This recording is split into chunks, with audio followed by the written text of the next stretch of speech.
महिलाओं के घर में गुंडा भेजने के बाद फोर्सिबली उनसे अपॉलॉजी, 15 साल की बच्ची से अपॉलॉजी लेना। Good afternoon.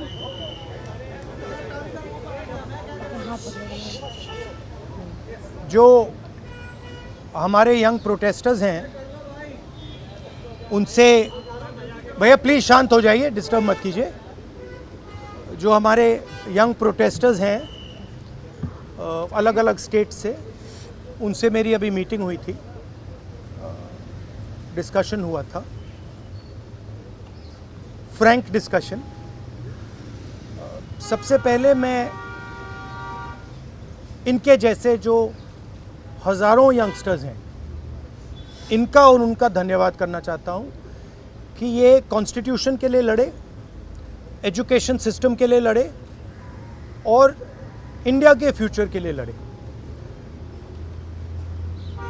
Main discussion violence पे था, हिंसा पे था, और इनका कहना है कि इन्होंने किसी पर हिंसा नहीं की, मगर इनका नॉन स्टॉप हरासमेंट हो रहा है, इनको धमकाया गया और इन पर लाठियां चलाई गई, इनको मारा गया।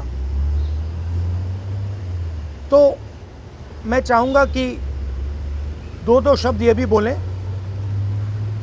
बहुत अच्छा लगा क्योंकि मेन बात इन्होंने बोली कि देखिए, जब अन्याय होता है, चाहे किसी और पे भी अन्याय होता है, एज अ सिटीजन हमारी जिम्मेदारी है कि उस व्यक्ति को हम प्रोटेक्ट करें, उसकी रक्षा करें। और ये मुझे कॉन्स्टिट्यूशनल वैल्यू लगती है, नेशनलिस्ट वैल्यू लगती है। I am very proud of all of you.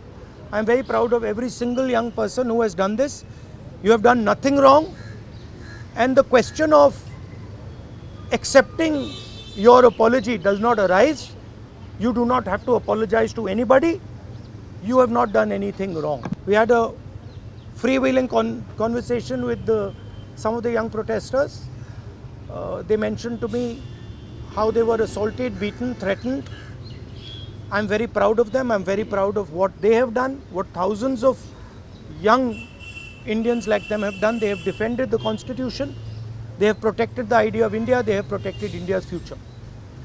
Complaining about the education system, which is a flawed system, a collapsing system, a useless system, is not a crime.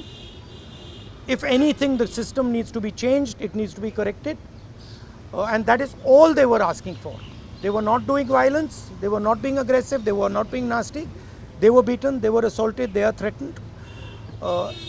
Accepting their apology, forcing them first, sending gundas to their house. महिलाओं के घर में गुंडा भेजने के बाद forcibly उनसे apology, 15 साल की बच्ची से अपॉलॉजी लेना और फिर उस अपॉलॉजी को एक्सेप्ट करना, accepting that apology is complete nonsense. We do not accept it. We want an education system that works. We want exam leaks to stop, and we want the future of this country, who is them, to be respected and protected.